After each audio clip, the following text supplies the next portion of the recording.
యేసుక్రీస్తు నామములో అందరికీ వందనాలు. చూడండి, వాక్యానికి వెళ్ళిపోదాం. మత్తయి రాసిన 8వ అధ్యాయంలోనికి రండి. త్వరగా మన వాక్యాన్ని ధ్యానించుకుందాం.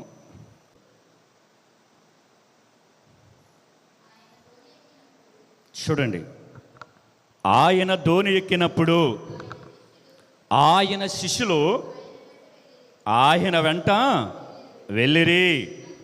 అంతటా సముద్రం మీద తుఫాను లేచినందున ఆ దోణి అలల చేత కప్పబడెను.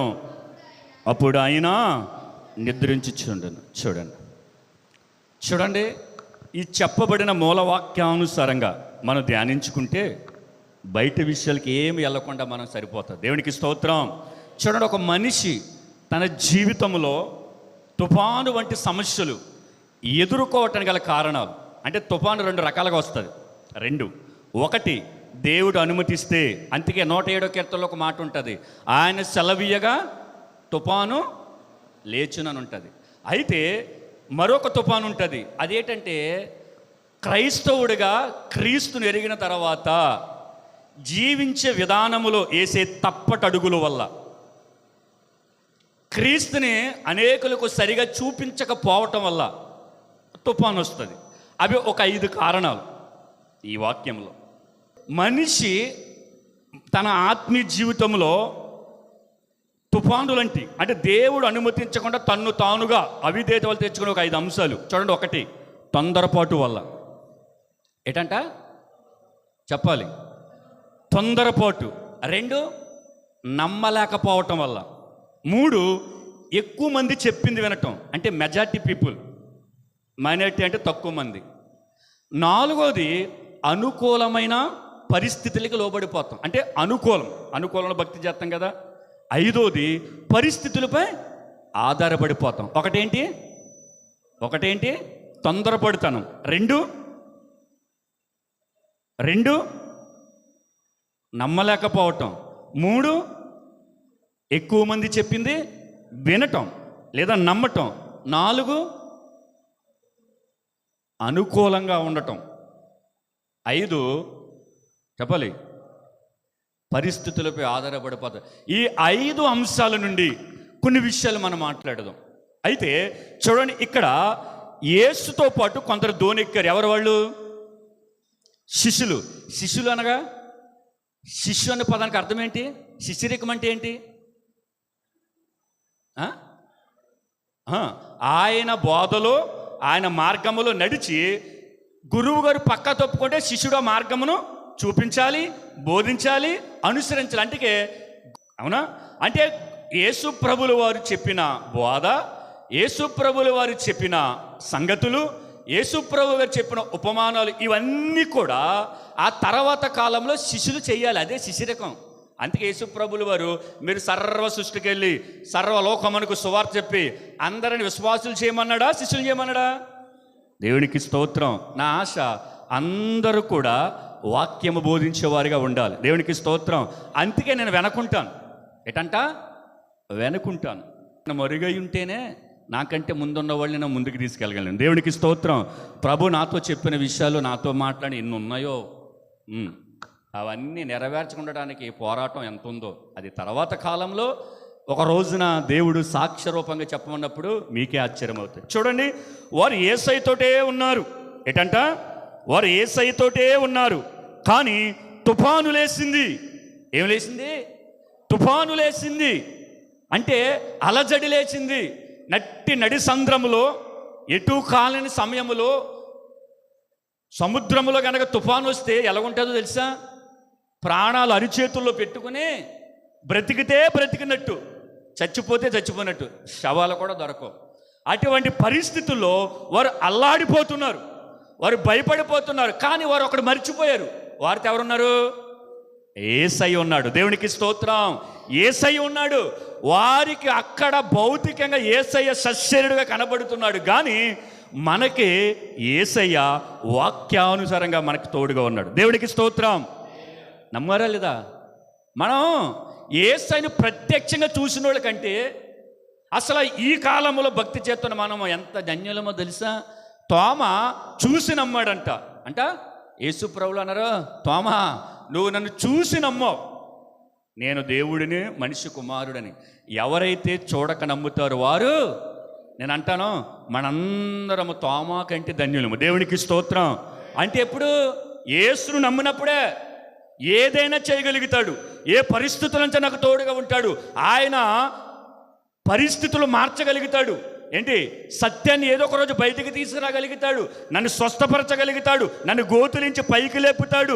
ఆయన నన్ను తలగా ఉంచుతాడు. ఆయన నన్ను అప్పించేవాడుగా ఉంచుతాడు. ఆయన నన్ను అనేకులకు దీవెనకరంగా ఉంచుతాడని నమ్మితేనే తోమ కంటే ధన్యులు. మనం నమ్మనప్పుడు ఏంటి? మన ధన్యులంగా. దేవుడు ఎంత చక్కగా మాట్లాడతాడు తెలుసా? ఎప్పుడైనా మాట్లాడతాడా మీతోటి? మీరు ఎప్పుడైనా మాట్లాడతారా దేవుడితో? ఎప్పుడైనా మీ గుండెల మీద చేసుకుని చెప్పండి. ప్రతిరోజు ఉదయాన్న సాయంత్రం సంఘంలో ఉన్న వారందరి కొరకు, పరిచర్య కొరకు, ఆత్మీయ తండ్రి దైవజనులు ఐజయ్ గారి కొరకు మానకుండా నా నోటంట నా పెదవుల వంట వసించి ఖచ్చితమైన ప్రార్థన చేస్తాను అన్నవాళ్ళు మీ గుండెల మీద చేసుకోవచ్చు. ఒకవేళ నిజం చెప్తాను, అలా చేయకపోతే కనుక ఏంటి? శిష్యులు కాలేరు ఎప్పటికీ. నేను నిజం చెప్తున్నాను. మీకు బంధువునను దగ్గరనను కాదు, దేవుడు నన్ను కొన్ని విషయాల్లో ప్రత్యేకించాడు. ఆయన మాట్లాడాడు, ఆయన ప్రకారంగా వెళ్ళిపోతాను. అంతేగాని దేవునికి స్తోత్రం, హల్లెలూయా. ఒక రోజున ఇలాగే ఏంటి ప్రభువా ఈ పరిస్థితులు అంటే, నా జీవితం కాదండి, ఎవరైతే సత్య మార్గములో నడుస్తారో, ఎవరైతే క్రీస్తును ధరించుకుంటారో, పైగా ధరించుకున్నవాడు ఇతరులకు చూపించగలుగుతాడు, వాడి జీవితంలో దేవుడు అనుమతిస్తాడు తుఫాను. నడవలేకుండా నామకార్థంగా నడుస్తున్నాను, నేను క్రీస్తును కలిగి ఉన్నానని నేతి బీరకాలంటే క్రైస్తవులు అంటారు సవా, వాళ్ళ జీవితంలో వచ్చే ఈ 5 సందర్భములు. వాడు తొందరపడతాడు, నమ్మలేడు. ఏంటి? ఎవరైనా ఎక్కువ మంది చెబితే అది అబద్ధమైనది నమ్మేస్తాడు. తనకు అనుకూలమైన భక్తి చేస్తాడు, అనుకూలంగా మాట్లాడతాడు. తర్వాత చాలులే అని పరిస్థితుల మీద ఆధారపడిపోతున్న వాడి జీవితాల్లో వచ్చే పరిస్థితులు కొందరు ఎదుర్కొన్నారు బైబిల్లో. అవి మనం చెప్తాం, ధ్యానిద్దాం. మొదటిది ఏంటి చూడండి, ఆదికాండానికి రండి. వాళ్ళ జీవితంలో తొందరపాటు వల్ల జరిగిన పరిస్థితులు. ఆదికాండం 32. జాగ్రత్తగా మీరు వాక్యాన్ని ధ్యానిస్తున్నప్పుడు ఆలోచిస్తూ, మీరు కూడా నేను ఏదైతే చెప్పితే నమ్మొద్దు, లేఖనములు అలా ఉన్నాయా లేవా, చెప్పేది సత్యమా కాదా, ఇది పరిశీలించండి. చూడండి 32:7. యాకోబు మిక్కిలి భయపడి తొందరపడి, నా వైపు చూడండి. యాకోబు ఎలాగంట? మిక్కిలి భయపడి. చూడండి, ప్రతి ఒక్కరు కూడా తొందరపడుతున్నారంటే మొదట భయపడ్డారని అర్థం. భయం దేనికి వస్తుంది చెప్పాలి. ఆ వ్యక్తి ఏదైనా తప్పు చేస్తే, తప్పుడు పని చేస్తే భయపడతాడు.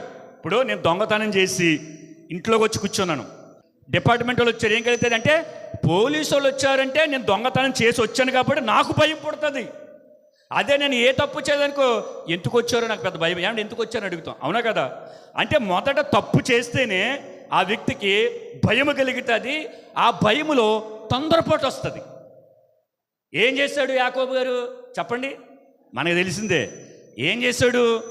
తన అన్నకు రావలసిన ఆశీర్వాదాన్ని మోసపుచ్చి అంటాడు కదా ఇస్సాకు, నీ తమ్ముడైన యాకోబు నన్ను మోసపుచ్చి నీకు రావలసిన దీవెనలన్నీ పట్టుకెళ్ళిపోయాడు. అంతకుముందు అధ్యాయంలోనే జ్యేష్ఠత్వ హక్కును అమ్మేసుకుంటాడు యాకోబుకి. కానీ యాకోబుకి జ్యేష్ఠత్వ హక్కుతో కూడా తండ్రి యొక్క దీవెనలు కావాలి కాబట్టి వెళ్ళి తండ్రిని మోసం చేశాడు. ఈరోజు లేరలాగా మోసం చేసేవాళ్ళు ఉన్నారు. అయితే ఎప్పుడైతే వచ్చి మోసం చేసే దీవెనలు పట్టిపోయాడు, ఏశావు వస్తాడు. ఏశావుని అంటాడు, ఒక్క దీవెన లేదయ్యా, ఒక్క దీవెన కూడా లేదు, నీ తమ్ముడు యాకోబు మోసపుచ్చాడు. సరే అండి, మోసపుచ్చాడు, వెళ్ళిపోయాడు. ఎక్కడికి? తన మేనమామ దగ్గరికి.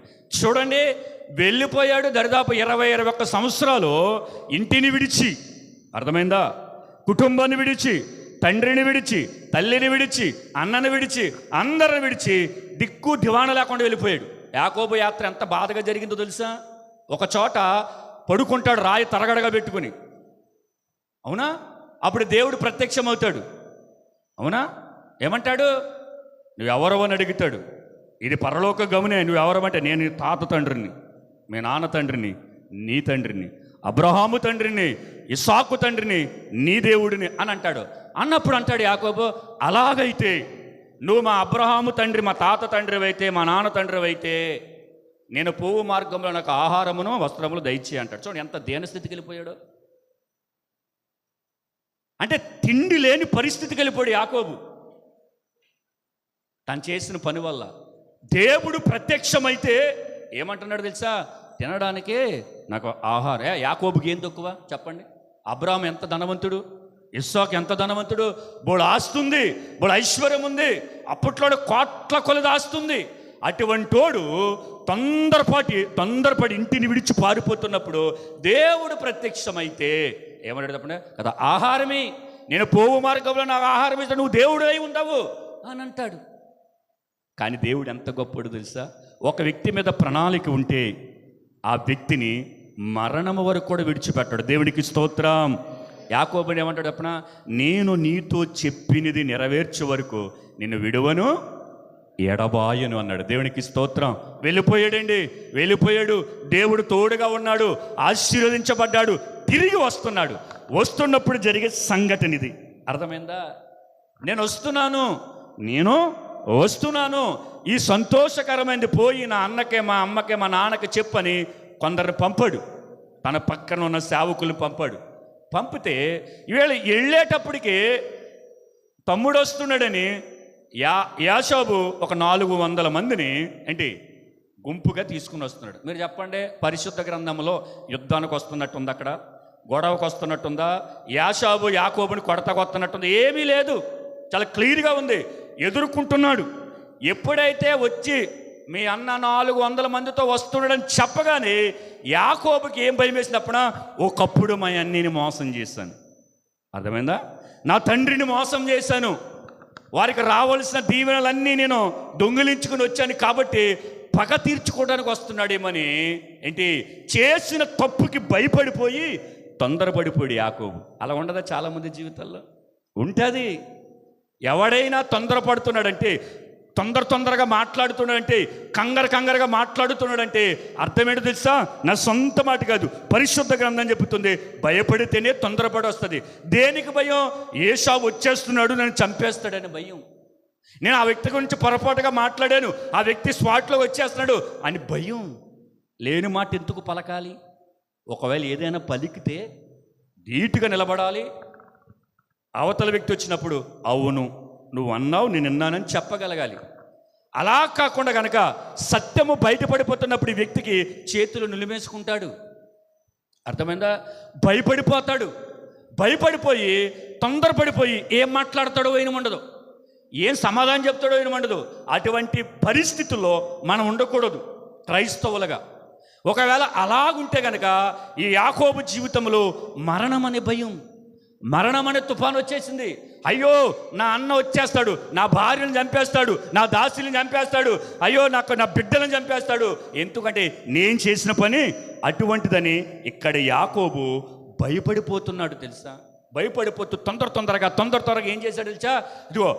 ఇదో గుంపు మందలను గుంపని భాగాలుగా చేసేసి తను వెనక ఉండి ఒక్కొక్కరిని ముందుగా పంపించాడు. మీరు చూడండి, రాహేల్ అంటే అంత ఇష్టం యాకోబుకి, రాహేల్ కూడా ముందెట్టేశాడు. అంటే ఇప్పుడు ఏశావు కనుక చంపితే ఎవరిని చంపుతాడు ముందు?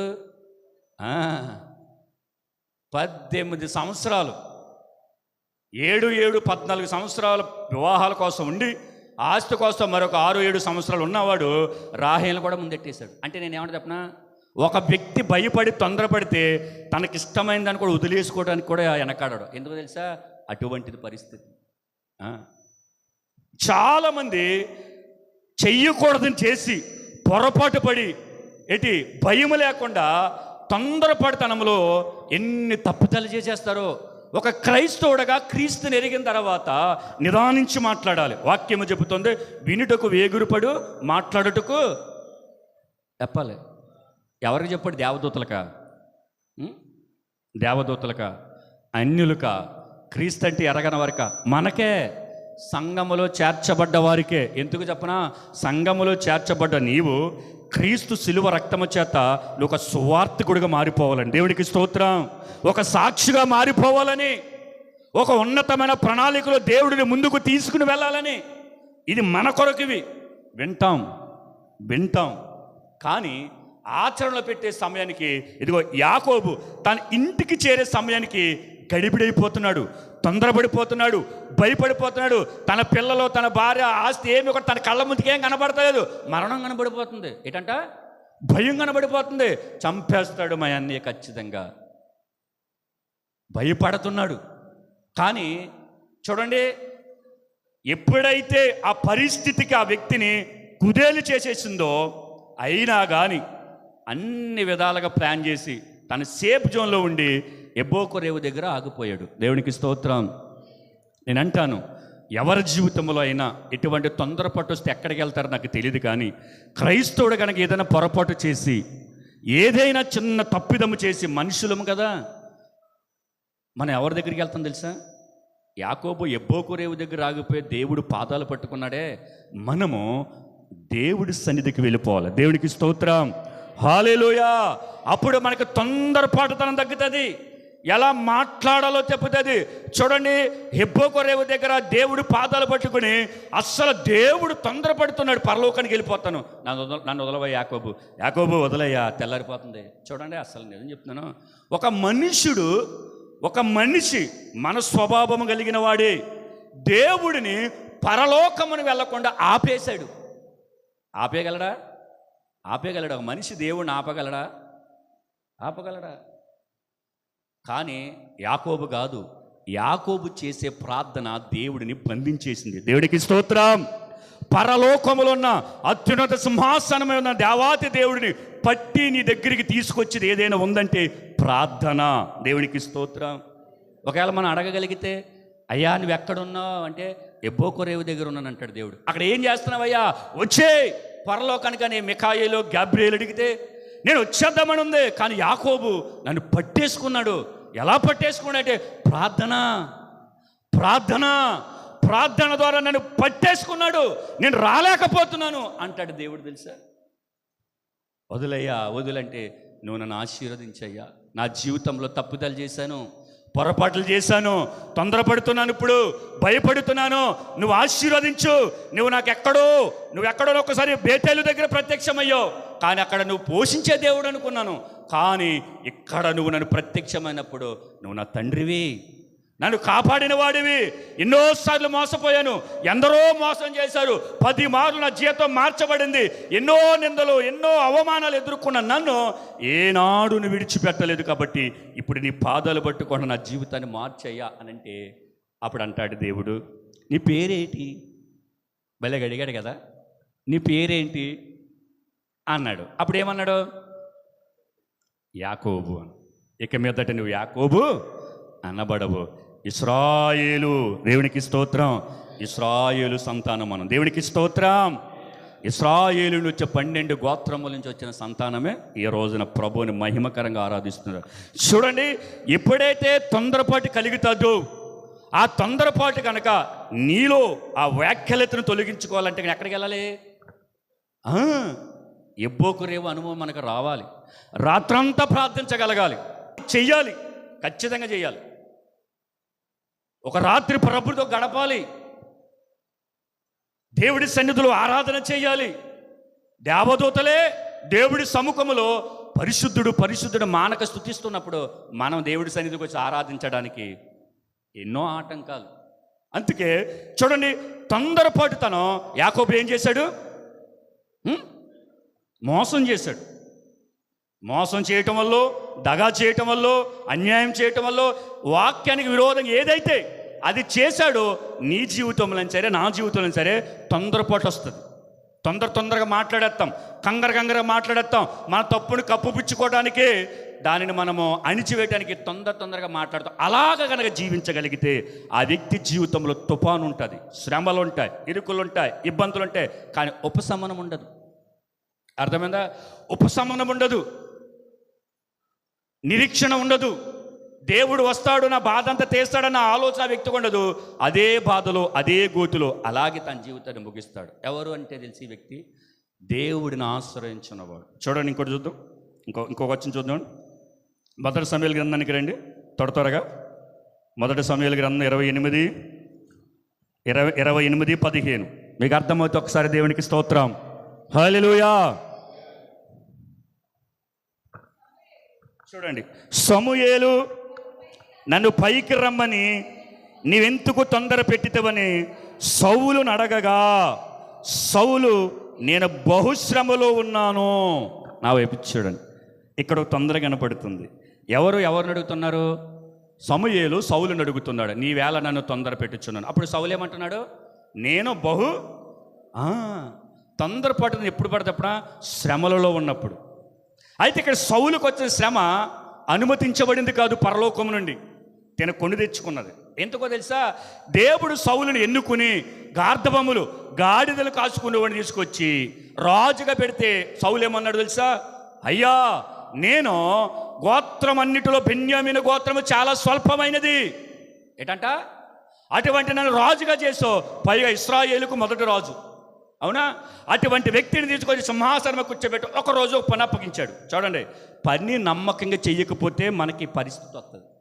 ఎప్పుడైతే పని అప్పచెప్పాడో ఏంటి తప్పున?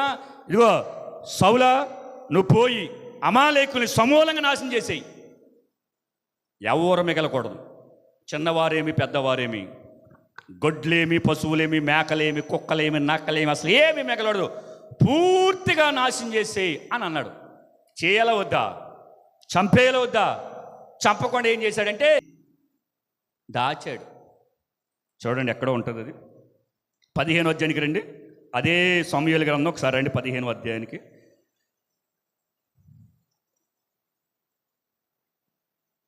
13 చదవండి.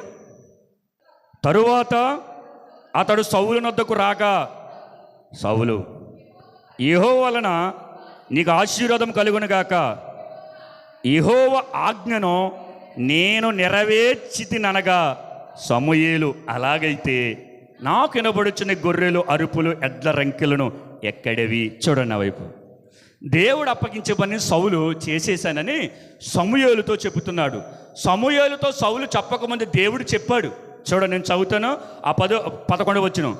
సౌలు నన్ను అనుసరింపగా వెనక్కి తీసి నా ఆజ్ఞను గైకొనకపోయిన గనుక అతని రాజుగా నిర్ణయించినందుకు నేను చూడండి, ఎప్పుడైతే ఆ పని చేయలేదో దేవుడు సమూయేలుతో మాట్లాడేశాడు. నేను సౌలును రాజుగా నియమించేందుకు బాధపడుతున్నాను. ఆ బాధ విని సమూయేలు గబగబ సౌలు దగ్గరికి వచ్చాడు. సౌలు దగ్గరికి వస్తే సౌలు ఏమంటున్నాడు? దేవుడి వలన ఆశీర్వించబడిన వాడ. ఎలాగా ఉంటారు చాలామంది, కొంతమంది నామకర్త క్రైస్తవులు పైకి భక్తిగా ఉంటారు. నేనే వాళ్ళని విమర్శించడం లేదు. పైకి వారు భక్తిగా ఉంటారు. వారు మాట్లాడే విధానం ఎలాగుంటుందంటే సారము లేని మాటలు, నిజము లేని మాటలు, వ్యాజ్యములో పెడితే ఏమాత్రము గెలవలేరు. రేపు ప్రభు రాకడొస్తే ఎత్తబడలేరు, అక్కడే ఉండిపోతారు. ఇటువంటి వాళ్ళు ప్రైజ్ లార్డ్ చెబుతారు, లేలో చెబుతారు, అన్నీ చేస్తారు.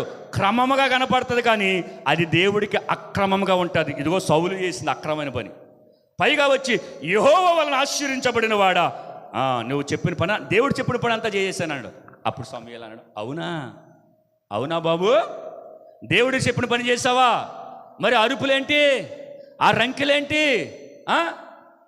ఆ సౌండ్ ఏంటి అని అంటే, అక్కడే ఏదో దేవుడికి బలి అర్పించడానికే. చూడండి, నేను చెప్తాను, దేవునికి ఏదైనా అర్పణం ఇస్తే అన్యాయం సొమ్ముతో తీసుకోడండి. కష్టార్జితములో రాబడి తీయాలి తప్ప అక్రమ చేసి అక్రమ సంపాదనతో తీసి దశన భాగం ఇచ్చినా, ఉండి సకానికి సగం వేసేసిన దేవుడికి అది ఎంత మాత్రం కూడా సువాసనగా ఉండదో, అసహ్యకరంగా ఉంటుంది. అర్థమైందా? మన కష్టార్జితము ప్రభుకి ఇవ్వాలి. మన కష్టార్జితం, ఇది సౌలు కష్టార్జితం కాదు. చంపేమంటే చంపకుండా మంచి అంటే తీసుకొచ్చి శ్రేష్టమైనవి దేవునికి అర్పించడం. కానీ ఆయన అడిగాడా, నీ అర్పణము నాకు కావాలా? యెహోవా మాట వినటమే కదా అని ఉంటుంది అక్కడ. వాడు అర్పణము నాకు కావాలా, వాడు బలి నాకు కావాలా, ఒకడు యెహోవా మాట వినటమే కదా అని కావాల్సింది అని అంటాడు. అది చెయ్యకపోవటం వల్ల, చూడండి, అది చెయ్యకపోవటం వల్ల ఏం జరిగిందో తెలుసా? ఫిలిష్తీయులు లేదా అమాలేకులు యుద్ధానికి వస్తారండి. ఏంటంట, అమాలేకులు యుద్ధానికి వచ్చేప్పుడు చూడండి తొందరపాటు ఎందుకు వచ్చిందో సౌలుకి తెలుస్తుంది. ఇప్పుడు సౌలు పరిస్థితి ఏంటో తెలుసా? యుద్ధం వస్తూ ఉంటుంటే ప్రవక్త దగ్గరికో దేవుడి దగ్గరికో పోయి, అయ్యా మేము గెలుస్తామా గెలవమా అని అడగాలి. అడిగేవారు కదా రాజులు. ఇప్పుడు సౌలు అడిగితే దేవుడు స్వప్నమందు మాట్లాడాల. సమూయేలు దగ్గరికి వెళ్దామంటే సమూయేలు చనిపోయాడు. ఏం చెయ్యాలో తెలియక చూడండి తొందరపాటులో కర్ణపిశాచిని అనుసరించాడు. ఇదే సౌలు తన రాజు అయిన దినములలో రాజ్యములో కర్ణపిశాచులని, మంత్రగత్తెలని, ఈ విద్య చేసిన అందరిని ఏం చేశాడు? తరిమేశాడు. అటువంటి సౌలు చూడండి తను చేసిన తప్పిదం వల్ల, యెహోవా ఆజ్ఞ అనుసరించకపోవటం వల్ల తొందరలో ఎక్కడికి వెళ్ళాలో తెలియక కర్ణపిశాచి దగ్గరికి వెళ్ళిపోయాడు. వెళ్తాలేదు ఈరోజు చాలామంది. చెప్పండి, జ్వరం వచ్చేస్తే, జ్వరం తగ్గకపోతే స్పెషలిస్ట్ అందరూ వాడేసామండి, జ్వరం తగ్గుతులేదు అని ఏం చేస్తారు చాలామంది? కర్ణపిశాచుల దగ్గరికి వెళ్ళిపోతారు, మంత్రగాళ్ళ దగ్గరికి వెళ్ళిపోతూ ఉంటారు. ఎలాగా? తొందరపాటు ఎంత తుఫాను, ఎంత సమస్యలు తీసుకొస్తుందంటే ఈడు అక్కడికి వెళ్ళిన తర్వాత ఉన్న సమస్య కంటే రెండింతలు అయిపోతూ ఉంటుంది. తెలుసా? రెండింతల సమస్య ఎక్కువైపోతూ ఉంటుంది. అందుకే ఈ తొందరపాటులో కర్ణపిశాచి దగ్గరికి మారు వేషములో వెళ్ళాడు. అర్థమైందా? నేను చెప్తాను ఈ వాక్యమును బట్టి. చాలామంది తాడు తెప్పించుకుంటారు. క్రైస్తవులు తాడు మంత్రగాళ్ళ దగ్గరికి వెళ్ళరు. వీరు ఇంకొకరు ఎవరి ద్వారా, ఇప్పుడు నాకు సమస్య వచ్చిందండి, అన్నీ చేశానండి, జ్వరం తగ్గుతులేదండి నా పిల్లలకి, నేను ఏం చేస్తాను? అరే నీ క్రైస్తవుడని, సేవకుడి కదా, అక్కడికి వెళ్ళకూడదు అని అనుకో కిరణ్ లాంటి పంపిస్తాను. ఇది యాసం కదా? అంటే నా తొందరపాటు ఏ పరిస్థితులకు వెళ్ళిపోద్దంటే, ఈ ఎవడో ఒకడు బతిమాలని సరే ఎంత స్థితికన్నా సరే దిగజారిపోలే చేస్తుంది. రాజు దిగజారిపోయి మారు వేషం వేసుకుని ఎడగలేడు చెప్పాలి. కర్ణపిశాచి దగ్గరికి వెళ్ళి అంటాడు, మా కొరకు మాట్లాడడానికి సౌలుని తీసుకురా అని తొందర పెట్టేస్తూ ఉంటాడు. కానీ సమూయేలు పైకి వచ్చి, సౌలా నన్ను ఎందుకు తొందర పెడుతున్నావు అన్నాడు. మీకు ప్రశ్న, మీరు వినేమంటారు చాలా వాక్యాలు, అయితే నేను మాట్లాడేది ఎక్కువ నా బైబిల్ స్టడీలో ఉంటుంది. చెప్పండి, సమూయేలుని పైకి తీసుకొచ్చింది ఎవరు? చెప్పండి, మీకు తెలిస్తే చెప్పండి, తప్పేం కాదు. సౌలు వెళ్ళి కర్ణపిశాచిని నీ కొరకు ఎవరిని రప్పించాలంటే సమూయేలుని, అవునా? ఇప్పుడు సమూయేలు ప్రవక్త, సమూయేలు దీర్ఘదర్శి, సమూయేలు యాజకుడు. ఆయన అంటే ఒకే కాలంలో 3 సందర్భాల్లో పనిచేసిన రోషము కలిగిన ప్రవక్త. ఇప్పుడు ఆ ప్రవక్తని పైకి లేపింది ఎవరు? మీరు వాక్యం ఉందా? రెఫరెన్స్ ఉందా? దేవుడు లేపాడంటే ఎలాగా? అప్పుడు మీరు అనొచ్చు, సమూయేలు రాగానే సౌలా నువ్వు నన్ను ఎలా తొందర పెడుతున్నావు అంటే, సౌలు తొందర పెడతాం వల్ల వచ్చాడా? మరి రాగానే సౌలుని ఎందుకు అడిగాడు? ఒకవేళ కర్ణపిశాచి లేపితే ఓయ్ నన్ను ఎందుకు లేపో అని అడగలగా. ఆ సమూయేలు చూసి అని భయపడిపోయింది. లేపేది భయపడుతుందా? చెప్పండి. సౌలుకి బుద్ధి తేవటం కోసం దేవుడే సమూయేలుని పైకి రప్పించాడు. దేవునికి స్తోత్రం. మీరు అడగాలి, అది ఎలాగా? వాక్యం ఉంటుంది, దేవుడు మృతులను పాతాళములకు పంపువాడు ఆయనే. చూడండి 2వ అధ్యాయం 6వ వచనం చదవండి. ఇదే సమూయేలు గ్రంథం 2వ అధ్యాయానికి రండి.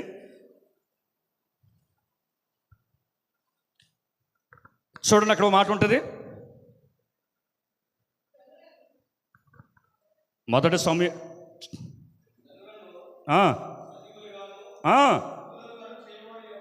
యెహోవాయే. ఇప్పుడు చూడండి, అర్థమైందా వాక్యం? పాతాళములకు పంపువాడు ఆయనే, అందులో నుండి బయటికి తీసుకొచ్చేవాడు ఆయనే. సమూయేలుకు బుద్ధి రావటం కోసం దేవుడు వెళ్ళు అన్నాడు, లేచాడు. అప్పుడు వెంటనే సౌలా నన్ను ఎందుకు తొందర పెడుతున్నావు అని అన్నాడా లేదా? అంటే ఏం తొందర పెడతామయ్యా, నా పరిస్థితి ఇక్కడ బహుశ్రమలలో ఉన్నాను, నువ్వేం చక్కగా అక్కడ ఉన్నావు ఏంటి, అలా అమాలేకులు వచ్చేస్తున్నారు, ఏంటి నా పరిస్థితి అని అడుగుతాడు. అడుగుతున్నప్పుడు సమూయేలు లేచి ఏమంటాడు చెప్పనా? చూడండి 18వ వచనం, 28-18. యెహోవా ఆజ్ఞకు నువ్వు లోపడక అమాలేకుల విషయంలో ఆయన తీక్షణమైన కోపము నెరవేర్చకపోయినా దానిని బట్టి యెహోవా నీకు ఈ వేళ ఈ ప్రకారము చేయుచున్నాడు. ఆ వైపు చూడండి, అర్థమైందా? దేవుడి మాట ఎవరైనా చెయ్యకపోతే, దేవుడి మాట ఎవరైనా అనుసరింపకపోతే వారి జీవితాల్లో తుఫాను లాంటి సమస్యలు, తుఫాను లాంటి సమస్యలు, నిరీక్షణ ఉండదు. ఒకవేళ దేవుడే పరలోకంలో అనుమతిస్తే శ్రమలు ఉంటుంది తెలుసా? నిరీక్షణ ఉంటుంది. ఓకేనా? నా వైపు చూడండి, నిరీక్షణ ఉంటుంది. ప్రభు జోక్యం చేసుకుంటాడులే, ఆయన అన్యాయస్తుడు కాదులే, ఆయన ఎన్నడు ఆయన చెయ్యి కొరచ కాదులే, ఆయన బాహువేమి ఇంకా ముడుచుకోలేదులే అన్నట్టుగా ఉంటాడు. కానీ ఈ లోక సంబంధంగా అనుసరించేవాడు ఏం చేస్తాడో చెప్పనా? ఆ తుఫాను వంటి సమస్యలకి, ఆ ఇరుకులకి, ఇబ్బందులకి ఏం చేస్తా చెప్పనా? అక్కడికి వెళ్ళిపోతూ ఉంటాడు. అర్థమైందా? యాకోబు ఏ పరిస్థితి కొండి వెళ్ళాడో సౌలు అదే పరిస్థితి కొండి వెళ్ళి అప్పుడు అంటాడు, ఇదిగో నువ్వు యెహోవా మాటను అనుసరింపకపోవటం వల్ల, ఏంటంట, పాటించకపోవటం వల్ల, నెరవేర్చకపోవటం వల్ల నీకు ఈ ప్రకారంగా జరుగునుగా అన్నాడు. అన్న నువ్వు నిశ్చయంగా నా దగ్గరే ఉంటావు అన్నాడు. అంతే, అయిపోయింది. చూడండి, సౌలుకు వచ్చిన తొందరపాటు ఏంటో తెలుసా? దేవుడి చిత్తాన్ని నెరవేర్చక దేవుడు సౌలుని ఎక్కడి నుంచి తీసుకొచ్చాడు అంటే గాడిదలు కాసుకున్నవాడిని తీసుకొచ్చి సింహాసనం కూర్చోబెట్టి ఏం చెప్పి, నేను నీకు తోడుగా ఉంటాను, ఇల్లు వాళ్ళందరూ సంహరించే అన్నాడు. సంహరించకపోక దాచాడు. నేను చెప్తాను చూడండి, దేవుడి కనుదృష్టిల నుంచి దాగగలిగినది ఎవరనుందా? ఉందా? సమూయేలు అక్కడికి వచ్చి వింటే ఏటని అడిగాడు, కానీ అవి సమూయేలుకి చెవిలారి వినకుండా దేవుడికి తెలిసిపోయింది. అమాలేకుల విషయంలో నా కోపమును నెరవేర్చలేకపోయాడు, నా చిత్తాన్ని నెరవేర్చలేకపోయాడు, నా యొక్క విషయమును సంపూర్ణ చేయలేకపోయాడు. కాబట్టి ఇంకా వ్యక్తి అవుట్ అయిపోయాడు. నేను అంటాను, దేవుడి చిత్తం నెరవేర్చకపోతే ఈరోజు చాలామంది బ్రతుకున్నారుగా, మీరున్నారు, నేనున్నానుగా, ఉంటాం. బ్రతుకున్న పేరు మాత్రమే, నీవు మృతుడివే. ఇది మనకు ఖచ్చితంగా వర్తిస్తుంది. ఆత్మీయ జీవితంలో కనుక ఉన్నత విషయంలో ఏ వ్యక్తినా సరే కనుక క్రీస్తును కనుక సంతోషపరచకపోతే, పరిశుద్ధాత్మ స్వాధీనంలో నడిపించకపోతే, సిలువను అనేకులు కనుక చూపించకపోతే కనుక నువ్వు బ్రతుకున్నవన పేరే, నువ్వు మృతుడివే. అది మీకు మనం పరిశీలించుకుందాం. అర్థమైందా? ఇప్పుడు సమూయేలు పైకి లేచి సౌలుకి చెప్పాడు. ఏంటి? ఈ రోజున మనకు ప్రతి విషయంలో గైడెన్స్ చేయడానికి ఎవరు? భార్య, భర్త. ఒక క్రీస్తును ఎరిగిన వాడికి గైడెన్స్ అంటే రూట్ మ్యాప్ నడిపించడానికి ఎవరున్నారు? పరిశుద్ధాత్మ దేవుడు. సమూయేలు చెప్పేసి వెళ్ళిపోయాడు, సమూయేలు ఆత్మ చెప్పేసి వెళ్ళిపోయింది. కానీ పరిశుద్ధాత్ముడు సదాకాలం మనతో ఉంటూ మనం సరైన మార్గంలో నడవనప్పుడు మన పక్షాన్ని ఆయన మూలకు పోయి ఏడుస్తున్నాడు. అందుకే అంటాడు ఆయన, పరిశుద్ధాత్మ దుఃఖపరిచేవాడికి యెహోమందు పరమందు.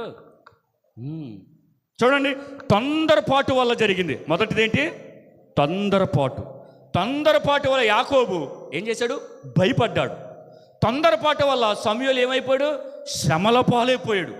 వీరి ఇరుగురికి ఏమండి, ఎవరు మరలా దేవుడు పాదాలు పట్టుకుని ఎవరు వచ్చారు? యాకోబు. సౌలు ఏమయ్యాడు? పతనానికి వెళ్ళిపోయాడు, చరిత్రహీనుడైపోయాడు. తన ఆస్తి మొత్తం పోయింది, ఎవరికి కూడా ఏమీ లేదు. తన మనవడు మెప్పిబోషెత్తు పరిస్థితి ఆ లోదేబర్లో పోయి తిండి తిప్పలు లేకుండా బతుకుతున్నాడు. అది అవసరం మనకే? మన పిల్లలు ఆశీర్వదించబడాలంటే దేవుడి మాట అనుసరించాలి. ఈ రోజున నీకు నువ్వుగా నీ స్వలాభాన్ని, నీ రోజుని, నీ దినాన్ని, నీ ఆయుష్ని చూసుకుంటే మరి నీ పిల్లల పరిస్థితి ఏంటి? సౌలు తనకు తానుగా చూసుకున్నాడు. యోనాతాను కుమారుడు మెప్పిబోషెత్తు ఏమైపోయింది? ఒక రాజు మనవడు ఒకడి దగ్గర పాలేరుతనం కూడా పనికి రాకుండా చాలా హీనమైన స్థితిలో ఉన్నాడు. అందుకే ఒక గొప్ప ఆదర్శంగా నిలబడాలి. దేవునికి స్తోత్రం, హల్లెలూయా. రెండోది చెప్పాలి ఏంటంట, నమ్మలేకపోవడం. చూడండి యోహాను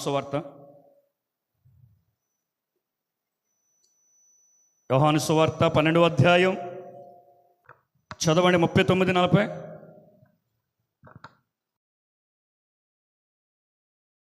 చదవమ్మా.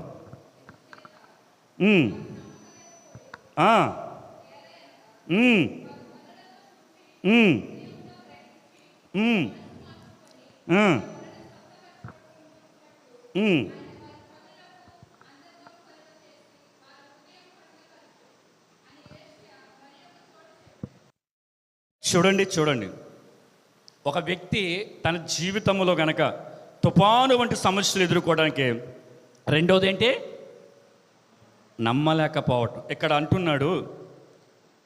అంటున్నాడు మనం చదివిన దాంట్లో, ఇందుచేత వారు నమ్మలేకపోయిరి, ఎలయనగా వారు కన్నులు చూచి హృదయముతో గ్రహించి మనసు మార్చుకొని నా వలన స్వస్థపరచబడకుండానట్లు ఆయన వారి కన్నుల అంధత్వము కలిగజేసి వారి హృదయములు కఠినపరిచిన. యెషయా గ్రంథం 6:10 ఉంటుంది ప్రవచనము. చూడండి, మనము కన్నులార చూస్తాం, హృదయార గ్రహిస్తాం, కానీ ఎప్పుడైతే అది క్రొవ్విపోయి లేదంటే ఏ విషయంలో తన ఆలోచనలు వెళ్తా చెప్పిన దైవిక సంబంధము కాని విషయంలో తన హృదయము తన మనస్సు ఏకీభవిస్తుంది. కానీ దేవుడికి అంటే పరలోకానికి సంబంధించిన విషయములలో గనక ఆ వ్యక్తికి ఏమాత్రం నమ్మకం ఉండదు. నమ్ముట నీ వలనైతే నమ్మువాడికి సమస్త సాధ్యము అని బైబిల్లో ఉందా లేదా? కానీ మనం ఏ విషయాలు నమ్ముతాం చెప్పనా? ఏ విషయం? వాక్యము కానిది నమ్ముతాం, యథార్థము కానిది నమ్ముతాం, సత్యము కానిది నమ్ముతాం. నేనంటాను, నువ్వు క్రైస్తవుడిగా క్రీస్తుని ఎరిగిన తర్వాత యేసు రక్తము చేత కడగబడి పరిశుద్ధాత్మ చేత నువ్వు నడిపించబడుతున్నప్పుడు గనక వాక్యాన్ని నమ్మాలి. దేవునికి స్తోత్రం. వాక్యం ఎవరు? యేసయ్య. ఈ వాక్యము యేసయ్యని నువ్వు నేను నమ్మితే ఆయన ఎన్నో వాగ్దానాలు, ఎన్నో ప్రమాణాలు, ఎన్నో సత్యాలు, ఎన్నో మార్గాలు, ఎన్నో మనకు ఆయన రాయించి పెట్టాడుగా. మత్తయి 5, 6, 7 కొండమే ప్రసంగం. మరి అన్నీ మనం ఎందుకు నమ్మలేకపోతున్నాం? అంటే ఒక వ్యక్తి నమ్మలేకపోవటం వల్ల, అంటే నమ్మలేదు అంటే ఏముంది? క్రీస్తునందు అపనమ్మకం అంటే ఏం జరుగుతుంది? శ్రమలు వస్తాయి, నానా విధములైన పరిస్థితులు వస్తాయి. కానీ ఆ వ్యక్తికి ఎప్పటి కూడా బయట పడతాన నమ్మకం ఉండదు. అందుకే మనం ఏది పడితే అది నమ్మకూడదు. అర్థమవుతుందా? ఏది పడితే అది నమ్మకూడదు. మనం వివేచించాలి, ఆలోచించాలి.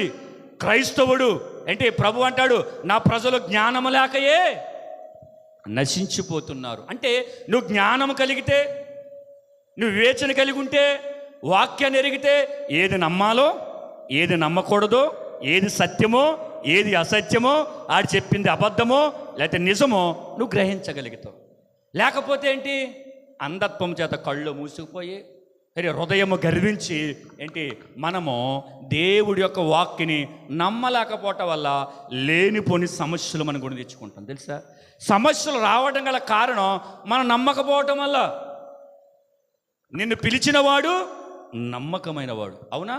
నిన్ను పిలిచినవాడు నమ్మకమైనవాడు. ఈ పని చేయి, ఈ పరిచయం చేయి, వాక్య పరిచయం చేయి, సంఘ పరిచయం చేయి, ఏమండి మందిర పరిచయం చేయి, పాటల పరిచయం చేయి, ఆరాధన పరిచయం చేయి అని నేను నమ్మకంగా నీకు అని అప్పగించినప్పుడు ఎలా చేయాలి చెప్పాలి. ఎలా చేయాలి? ఆత్మలో పరవశం చెందుతూ చేయాలి. దేవునికి స్తోత్రం. కొంతమంది చేస్తారు, వచ్చిన తర్వాత అంటారు, బాగా పాడేనా, ఇరగదీసానా అని అంటారు. ఎవరంటే వీళ్ళు నమ్మకమైన వాళ్ళు కాదు. వీళ్ళు నమ్మకమైన వాడికి నమ్మకమైన దాసులు కాదు. వీరు అక్కడ నిలబడి వారు నమ్ముకుని ఆరాధన చేస్తారు. వీళ్ళు చెప్పిన తన సొంతంగా పబ్లిసిటీ అవటం కోసం. ఎప్పుడు కూడా అలా ఉండకూడదు. ఎందుకంటే నిన్ను పిలిచిన వాడు నమ్మకమైన వాడు. నమ్మకంగా నిలబడి ఆయన ఆరాధన చేసి వెళ్ళిపో, నీకు రావాల్సిన ఫలం వస్తుంది. దేవునికి స్తోత్రం, హల్లెలూయా. అందుకే క్రైస్తవులమైన మనము ఏది పడితే అది నమ్మకూడదు. అర్థమైందా? ప్రభు అంటాడు, ఇదిగో అక్కడికి వచ్చేసాడు యేసయ్య అంటే వెళ్ళిపోమన్నాడా? అంచె దినాల్లో అబద్ధమైన బోధకులు అందరూ వస్తారు. యేసు అక్కడ ఉన్నాడు, యేసు ఇక్కడ ఉన్నాడు, అదిగో సూచిక క్రియ చేస్తుంటే మీరు నమ్మొద్దు. ఎందుకో తెలుసా? ఆయన ఇక్కడ అక్కడ ఉన్నాడు, మధ్యాకాశం ఉంటాడు. దేవునికి స్తోత్రం. మన కళ్ళకి కనబడతాడైనా ప్రతి నేత్రం ఆయన చూసును. అవునా కదా? ప్రతి నేత్రము క్రీస్తుని ఎరిగినా ఎరగకపోయినా ప్రతి నేత్రం ఆయన చూస్తాయి. ఎవరైనా క్రీస్తును కలిగిన వారు రెప్పబాటుని వెళ్ళిపోతారు, విడవబడిన వారు రొమ్ము కొట్టుకుంటారు. అలాంటప్పుడు ఆయన మధ్యాకాశానికి వచ్చి తీసుకెళ్తానంటే యేసు అక్కడ ఉన్నాడు ఇక్కడ ఉన్నాడంటే వెళ్తారా? ఎవరు వెళ్తారు తెలుసా? ఇలాగ కనుక నమ్మితే, వాక్యము కానిది నమ్మితే ఏంటి, వారి కుటుంబాలు సమస్యలు, ఇరుకులు, ఇబ్బందులు, నెమ్మదులేంతనం ఇవన్నీ సంభవిస్తుంది తెలుసా? చూడండి తిమోతి పత్రిక చూడండి, మొదటి పేతురు పత్రిక చూడండి త్వరగా. మొదటి పేతురు పత్రిక 4వ అధ్యాయం 19. కాబట్టి దేవుడి చిత్త ప్రకారముగా బాధపడువారు సత్ప్రవర్తన గలవారై నమ్మకమైన సృష్టికర్తకు తన ఆత్మలు అప్పగించుకునవలను. దేవునికి స్తోత్రం. అర్థమైందా? మన ఆత్మలు ఎవరికి అప్పగించుకోవాలి? చెప్పండి. నమ్మకమైన సృష్టికర్తకు. దేవుడు యేసయ్య మనిషి కుమారి లోకానికి వచ్చి నీ కొరకు నా కొరకు సిలువలో ప్రాణమును పెట్టి ఆయన తన ఆత్మను ఎవరికి అప్పగించుకున్నాడు? తండ్రి, నా ఆత్మను నీ చేతికి అప్పగించుకుంటున్నాను అని చెప్పిన నమ్మకమైన యేసయ్యకు, నమ్మకమైన సృష్టికర్తకు, నమ్మకమైన వాడి లోకములో ఎవరైనా ఉన్నారంటే భూమి ఆ చివరి ఈ చివరి వరకు, లేదా అగాధము లోపలికి వెళ్ళి పాతాళములకు వెళ్ళి నువ్వు వెతుకు, నమ్మకమైనడు ఒక్కడ కనబడడు. ఆకాశానికి ఎక్కడుగు అంటే నమ్మకమైన వాడు ఒక్కడే. ఎవరు? యేసయ్య మాత్రమే. ఆయనకి మన ఆత్మలు అప్పగించుకోవాలి, మన ప్రవర్తన అప్పగించుకోవాలి, మన విధానం అప్పగించుకోవాలి, లేచిన దినము నుంచి నిద్రపోయే దినమంతా అప్పగించుకోవాలి, మన కూర్చున్న చోట వెళ్ళిన చోట అన్ని ఆయనకు అప్పగించాలి. అలా కాకుండా గనక ఆయన నమ్మకమైన వాడిని ఎరిగి నువ్వు నమ్మకంగా లేకపోతే, చాలామంది దేవుడు చాలా నమ్మకమైన వాడు కానీ మనం నమ్మకంగా ఉన్నాం. అర్థమవుతుందా? దేవుడు నమ్మకమైన వాడే అందరూ అంటారు కానీ నేను నమ్మకంగా ఉండాలిగా. ఇప్పుడు చాలా నమ్మకమైన వాడని నేను అంటాను, ప్రభు అంటాడు, ఒరే నేను నమ్మకమైన వాడిని చెప్తున్నాను, నువ్వు చెప్పినా చెప్పవా నేను నమ్మకమైన వాడినే. దేవునికి స్తోత్రం. నువ్వు చెప్పినా చెప్పవ నేను దేవుడినే, నువ్వు నిరూపించకపోతే నేను దేవుడినే. చాలామంది ఇప్పుడు నిరూపించక ప్రయత్నం చేస్తున్నారు కదా. నువ్వేమీ చేయక్కలా కానీ నువ్వు బాగుండు, ఏంటంట నువ్వు సరిగా ఉండు, నువ్వు నమ్మకంగా ఉండు, నువ్వు యథార్థంగా ఉండు అని ప్రభు కోరుకుంటున్నాడు. ఆయన మన దగ్గర నుంచి ఆశించింది అదే. అందుకే మన జీవితంలో కనుక సత్ప్రవర్తన కలిగి దేవుడి చిత్త ప్రకారంగా బాధపడేవారు, దేవుడి చిత్త ప్రకారంగా శ్రమ పడేవాడు, దేవుడి చిత్త ప్రకారంగా శ్రమలు ఎదుర్కొనేవాడు, అవమానాలు ఎదుర్కొనేవాడు, నిందలు ఎదుర్కొనేవాడు, నిట్టూర్పులు ఎదుర్కొనేవాడు, చేదరింపులు, హేళన, ఇవన్నీ దేవుడి చిత్త ప్రకారం ఎదుర్కొనేవాడు నువ్వైనా నేనైనా నమ్మకమైన దేవునికి మన ఆత్మలను నమ్మకంగా అప్పగించుకోవాలి. ఎందుకు తెలిసి మాట? ఆ పరిస్థితి వచ్చినప్పుడు దేవుడు ఏమైపోయాడు అని నమ్మకమైన వాడిని విడిచి అపనమ్మకం కలిగిన వారిగా మనం ఏం చేస్తాం? లోకంలో ఆ జీవితమే బాగుంది అని వెనక్కి వెళ్ళిపోతుంది. అందుకే ఒక వ్యక్తి తన జీవితంలో పరలోకపు శ్రమలు కాకుండా ఈ భూ సంబంధ శ్రమలలో మనం చిక్కుకుని నాశనం అవ్వకుండా ఉండాలంటే గనక ఒకటి ఏంటంట చెప్పండి, మనము చూడాలి, వాక్యాన్ని వినాలి, గ్రహించాలి. ఏంటి? అప్పుడు మనం నమ్మాలి. అంతే తప్ప ఎవరు ఏది పడితే చెప్పేస్తే నమ్మేస్తే, అలాగనుకుంటే పౌలు గారు బెరాకా పాట చెప్పండి. బెరముడు ఏం చేశారు? పౌలు బోధిస్తున్నది, పౌలు చెప్పుతున్నది అలాగ ఉన్ననో లేదో అని లేఖనములు పరిశీలించారు, ఎలాగెలగెలగ తిప్పేశారు.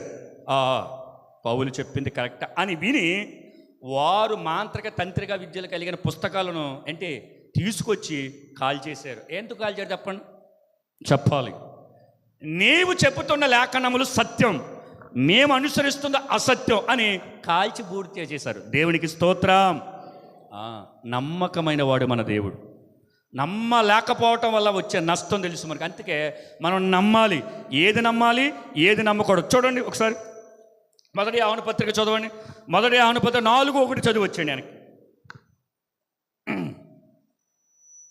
మొదటి యోహాను పత్రిక 4:1. ప్రియులారా, చూడండి, అబద్ధ ప్రవక్తలు భూలోకములోనికి బయలు వెళ్ళి ఉన్నారు కనుక ఏ ఆత్మను నమ్మక, ప్రతి ఆత్మను నమ్మక. చూడండి, ఎవరిని పడతాను నమ్మకూడదంట. నమ్మొద్దని, ఎవరిని పడతాను నమ్మొద్దని కాదు, ఈడు మంచోడు కదా, ఈడు మంచోడు అని కాదు. ఏ ఆత్మ అంటే పరీక్షించి నమ్మాలి. అంటే ఆత్మ చెప్పు సంగతులు పరిశుద్ధ ఆత్మ చేత నువ్వు నింపబడితే పరిశుద్ధ ఆత్మ చేత నింపబడిన వ్యక్తికి కనెక్ట్ అవుతాడు. అవునా కదా? అందుకే నమ్మండి, కానీ ఏది పడుతుంది కాదు. అలాగే నమ్మొద్దని లేకపోతే అందరు నమ్మటం మానేకుండి, అందరిని అబద్ధాలు చేయకండి. నువ్వు ఆత్మచేత నింపబడితే, నువ్వు వాక్యానుసారంగా నువ్వు ప్రకటించేది యేసయ్యనే అయితే అవతల వ్యక్తి ప్రకటించేది యేసయ్యనే. నువ్వు నడిపించబడి ఆత్మచేత అయితే అవతల వ్యక్తి నడిపించేది అదే ఆత్మచేత అయితే కనుక ఆ వ్యక్తిని నమ్మండి. అయిపోయినాయా? 2 అయిపోయినాయి. ఒకటేంటి? ఫస్ట్ది ఏమైంది? తొందరపాటు. రెండోది నమ్మలేకపోవటం. మూడోది ఎక్కువ మంది. చూడండి, కొరింథీయులకు రాసిన పత్రిక, మొదటి కొరింథీయులకు రాసిన పత్రిక 10వ అధ్యాయం, మొదటి కొరింథీ 10 చదవండి. 5 చూడు. అయితే వారిలో ఎక్కువ మంది దేవునికి ఇష్టలుగా ఉండలేకపోయారు గనుక అరణ్యములో సంహరింపబడిరి. నా వైపు చూడండి, ఇక్కడ పౌలు గారు చెబుతున్నాడు సంఘానికి. ఏం చెప్తున్నాడంటే, సహోదరులారా, మీకు సంగతి తెలియకుండా నాకు ఇష్టం లేదు. అది ఏంటంటే, వారిలో ఎక్కువ మంది దేవుడికి ఇష్టలుగా లేకపోవటం వల్ల అరణ్యములో వాళ్ళు సంహరించబడ్డారు. చూడండి, ఎక్కువ మంది అంటే మెజారిటీ, తక్కువ మంది అంటే మైనారిటీ పీపుల్స్. చూడండి, ఎక్కువ మంది చెప్పింది ఇక్కడ సత్యం కాల, ఎక్కువ మంది చెప్పింది నిజం కాల, ఎక్కువ మంది చెప్పింది దేవుడు నమ్మల. కానీ మనం ఏం చేస్తాం తెలుసా? చెప్పండి. ఇప్పుడు నేను ఏదైనా అన్నాను అని అనుకో, ఒకవేళ మీకు ఈడు అన్నాడు అని ఓ 10 మంది చెప్పారు, ఒక 5గురేమో అనలేదంటారు. ఎవరి మాట నమ్ముతాం మనం? ఎక్కువ మంది చెప్పిందే నమ్ముతాం. ప్రభు అంటాడు, నువ్వు క్రైస్తవుడు అయితే క్రీస్తుని కలిగితే ఎప్పుడా పొరపాటు చేయకు. అలా నమ్మటం వల్ల నీకు లేనిపోని శ్రమలు వస్తాయి. నువ్వు క్రైస్తవుడు కాబట్టి సత్యాన్ని గ్రహించు. తక్కువ మందిలో సత్యం ఉండదా? తక్కువ మందిలో నిజం ఉండదా? లోకంలో ఏంటంటే ఎక్కువ మంది చెబితే కోర్టులు కూడా అంగీకరిస్తాయి, సమాజం అంగీకరిస్తాయి. ఎందుకంటే అందరూ కలిసి ఆయన తప్పుడు అన్నారంటే ముద్రేసేస్తారు. కానీ దేవుడు సంఖ్యను చూడడు, మెజార్టీని చూడడు. ఏంటి? ఆయన కనుదృష్టి ప్రతి ఒక్కరికి న్యాయంగా తీరుతుంది. ఎవరు వీరు? ఎవరి గురించి చెప్తున్నాడు? చెప్పాలి, ఇశ్రాయేలు గురించి. రండి, సంఖ్యాకాండానికి రండి. సంఖ్యాకాండం 13వ అధ్యాయం 31. అయితే అతనితో కూడా పోయిన మనుష్యులు, ఆ జనులు మనకంటే బలవంతులు, వారి మీదకి మనము పోజాలము. నా వైపు చూడండి. ఎవరంటే, మీరు 13, 14 అధ్యాయం చదువుకుంటే దేవుడు వారికి ఇస్తానన్న పాలు తేనె ప్రవహించే దేశానికి వెళ్ళే ముందు మోషే ఆ జనాంగమంతటా 12 గోత్రముల నుండి, అంతేనా? 12 గోత్రాలేనా? 12 గోత్రముల నుంచి 12 మంది ప్రధానులను ఏర్పరిచి మీరు వెళ్ళి వేగి చూసిరండి అన్నాడు. ఎందుకు 12 గోత్రములను పిలిచాడంటే, ఆ గోత్రముడు వెళ్తేనే నమ్ముతారు. అవునా? నేను వచ్చి మా ఇంట్లో ఏదైనా చెప్పాననుకో, మా ఇంట్లో నమ్ముతారు నమ్మరా? మీరు వచ్చి చెప్తే నమ్మరు, నేను చెప్తే నమ్ముతారు. ఇది జాడ్యం. ఎందుకంటే మా మనిషి కదని. మోషే ఈ 12 మంది గోత్రాల నుంచి 12 మంది ప్రధానులను తీసుకొచ్చి మీరు వేగి చూసి రండి అని వారిని ఎక్కడ పంపించాడు? కానాను పంపించాడు.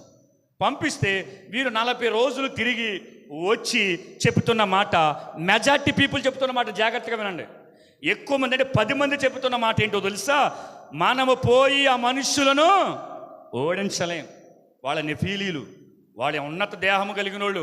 అయ్యో బాబోయ్, వారిని మనం గెలవలేమని ఈ ఎక్కువ మంది కలిగిన వాళ్ళు చెబుతున్న మాట ఆ వ్యక్తులు విని, ఆ పాళెములు ఉన్న వాళ్ళు విని జడిసిపోయారంట.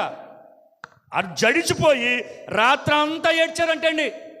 చూడండి, ఎక్కువ మంది చెప్పిన మాట సమాజాన్ని కలవరం పెట్టేసింది. అర్థమవుతుందా? ఆ 10 మంది వచ్చి చెప్పగానే ఆ 10 గోత్రములు ఉన్న వాళ్ళందరూ కూడా ఇంకా మనస్సు ఏమైపోయింది తెలుసా? వెళ్ళిపోతాం. ఎడకే వెళ్ళిపోతాం. ఎడకే చెప్పరే వెళ్ళిపోతాం. ఎడకే అక్కడ ఉందండి 3వ వచనం 14:3. ఆ సర్వ సమాజము, అయ్యో ఐగుప్తులో మేమేలా చావలేదు, ఈ అరణ్యమందు మేమేలా చావలేదు, మేము కత్తివాట పడినట్లు యెహోవా మమ్ములను ఈ దేశములోనికి ఎలా తీసుకుని వచ్చును, మా భార్యలు మా పిల్లలు కొల్లబోదురు, తిరిగి ఐగుప్తు వెళ్ళుటకు మాకు మేలు కాదా అని వారితో అని. చూడండి, ఇటువంటి జీవితాలు ఎలా ఉంటాయి? దేవుడి సన్నిధికి వచ్చి దేవుడి యొక్క సూరకార్యాలను ఎరిగి దేవుడి యొక్క అద్భుతాలు ఎరిగి మరలా మనం మాట్లాడేటప్పుడు బయట వ్యక్తుల దగ్గర బలహీనమైన మాటలు మాట్లాడతాం.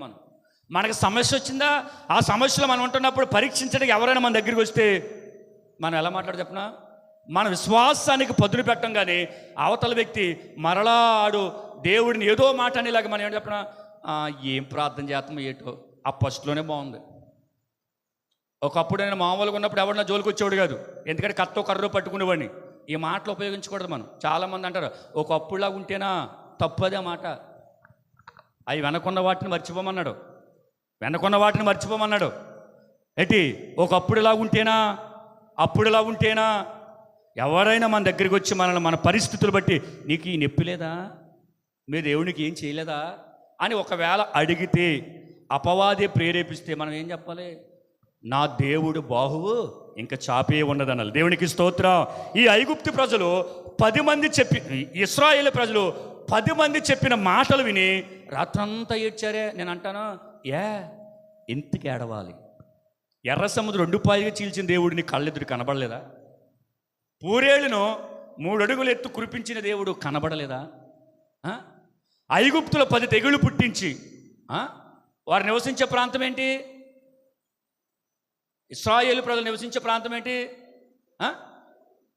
ఐగుప్తులో ప్రాంతం ఉంది, నాకు గుర్తొత్తలే చెప్పండి. గోషేను. దేవుడికి స్తోత్రం. ఆ ప్రాంతంలో పేలు వెళ్ళలేదు, ఆ ప్రాంతంలో తేళ్ళు వెళ్ళలేదు, ఆ ప్రాంతంలో మిడతలు వెళ్ళలేదు, ఆ ప్రాంతంలో నీళ్లు బాగున్నాయి, ఆ ప్రాంతం అంతా బాగుంది ఆ దేశంలో. కానీ ఉన్న ప్రాంతం అంతా కూడా ఆ 10 తెగులతో ఊగిసలాడించేసాడు దేవుడు. అది చూశారుగా.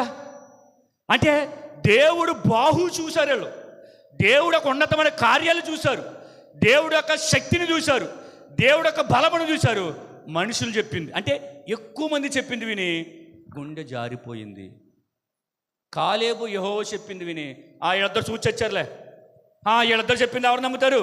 మాకు సంఖ్య కావాలి, మాకు ఎక్కువ మంది ఏది చెప్తే అదే కావాలి అని వీరు ఏడు ఇవ్వటం ప్రారంభించారండి. ఇది ఎంతవరకు న్యాయం చెప్పండి?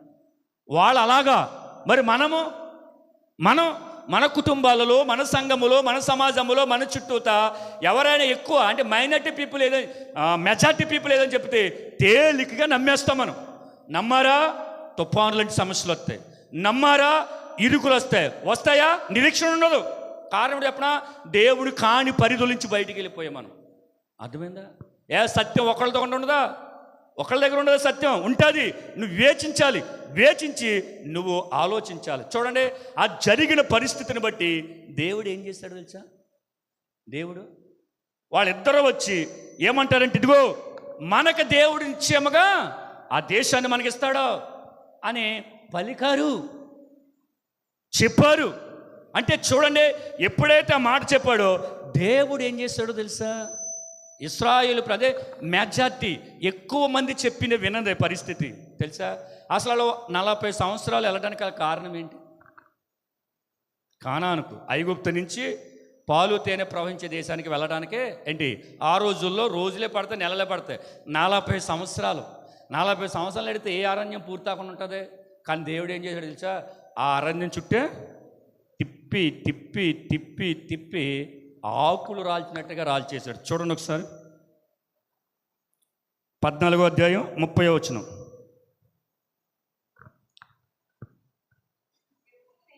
ఇప్పున్నే కుమారుడైన కాలేబును నూను కుమారుడైన యెహోషువ తప్ప నేను మిమ్మల్ని నివసింపు దేశమును ప్రమాణము చేసిన దేశమందు మీలో ఎవరును ప్రవేశింపరు. ఇది ఖచ్చితం. అయితే అమ్మా 32 చదువు.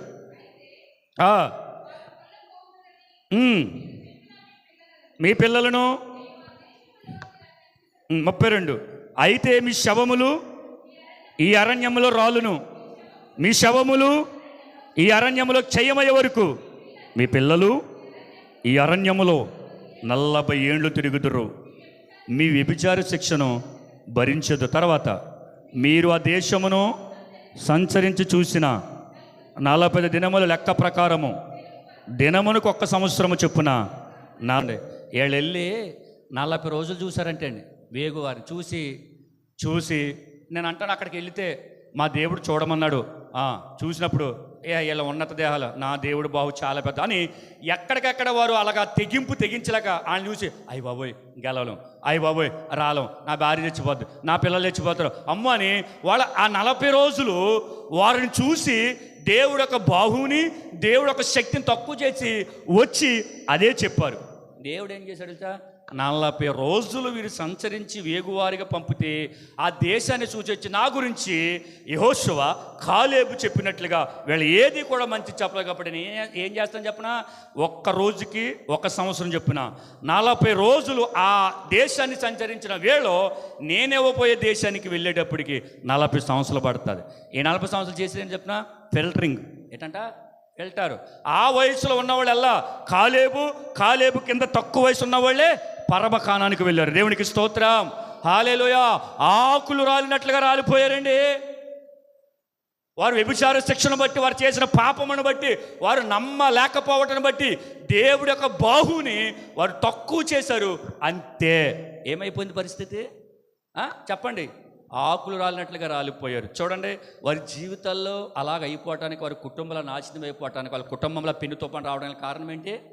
ఎక్కువ మంది చెప్పాలి, ఎక్కువ మంది చెప్పటం వినటం వల్ల, ఎక్కువ మంది చెప్పింది వినటం వల్ల. నీకు ఒక్కడు సరిపడా? ఎవరు? ఒక్కడే ఉన్నాడు. ఎవరు? మన దేవుడు. మనకి దేవుడా? దేవుడు త్రియేక దేవుడు, తండ్రి కుమార పరిశుద్ధాత్మ తిత్వము కలిగిన దేవుడు ఆయన ఒక్కడే. మరి ఆయన మాట మన నమ్మకం మానేసి ఆయన దాటి ఆడి చెప్పింది నమ్మేస్తాం, ఇడి చెప్పింది నమ్మేస్తాం. మా ఆవిడ అస్సలు అబద్ధం ఆడదు, మా ఆవిడ చెప్పింది నమ్ముతాడు. అబద్ధం ఆడ నేరనవాడు ఎవరు చెప్పండి? అబద్ధం ఆడ నేరనవాడు ఎవడు? దేవుడు. అంటే మనుషులు ఎల్లరూ అబద్ధం ఆడతారని అర్థం. అబద్ధం కొంత మాటలంటే మనం అసలు మా ఆవిడ కానీ, మా ఆయన కానీ, మా నాన్న కానీ, మా తమ్ముడు కానీ, మా చెల్లి కానీ, మా పిల్ల కానీ అబద్ధం అసలు ఆడరు. నమ్మచ్చి మాట? ఆడరా.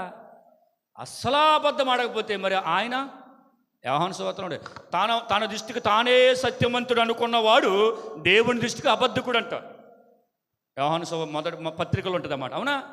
మనం అబద్ధకులము, చెడిపోయినోళ్ళము, అన్యాయస్తులము, చోరులము.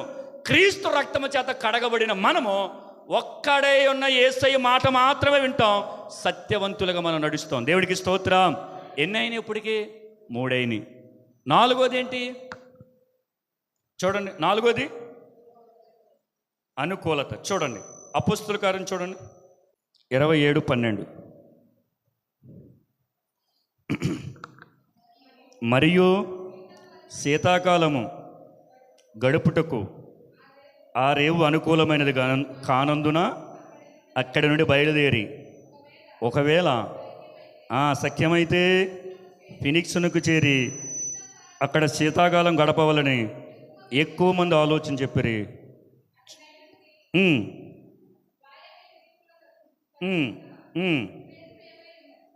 చూడండి ఇక్కడ, మరియు శీతాకాలము గడుపుటకు రేవు అనుకూలమైనది కానందున. చూడండి, పౌలు చెప్పింది నమ్మక వాడ యజమాని చెప్పింది నమ్మరు ఉంటుంది. ఏం జరిగిందంటే, పౌలు ఖైదీగా ఉన్నప్పుడు ఒక దేశానికి తీసుకుని వెళ్ళటానికి పౌలుతో ఉన్న కొంతమంది ఖైదీలని ఒక వాడ ఎక్కించుకుని వాడలో తీసుకుని వెళ్ళిపోతూ ఉంటారు. అవునా? ఒక తుఫాను వస్తుంది. ఆ తుఫాను వచ్చినప్పుడు ఓడలో ఉన్నవన్నీ కూడా పాడేసి ఓడను తేలిక చేస్తారు. అయితే పౌలు అంటాడు, ఓ అయ్యలారా, మీకును కానీ ఓడకి కానీ ఎటువంటి నష్టం జరగదు. ఎందుకంటే నా సముఖములు, అంటే నేను రాత్రి దేవుడు నాతో మాట్లాడాడు అని చెప్తాడు. అంటే ఈ ఓడ యజమానుడికి అనుకూలమైందే చేస్తాడు. అర్థమైందా? పౌలు చెప్పింది ఏది వినలేదు, పౌలు చెప్పింది వినలేదు, పౌలు చెప్పింది చేయలేదు. పౌలు ఆ ఓడ అలాగెలాగైపోతూ ఉంటే తన సంఖ్యలతో ఉన్నా కానీ చాలామందికి సహాయం చేశాడు.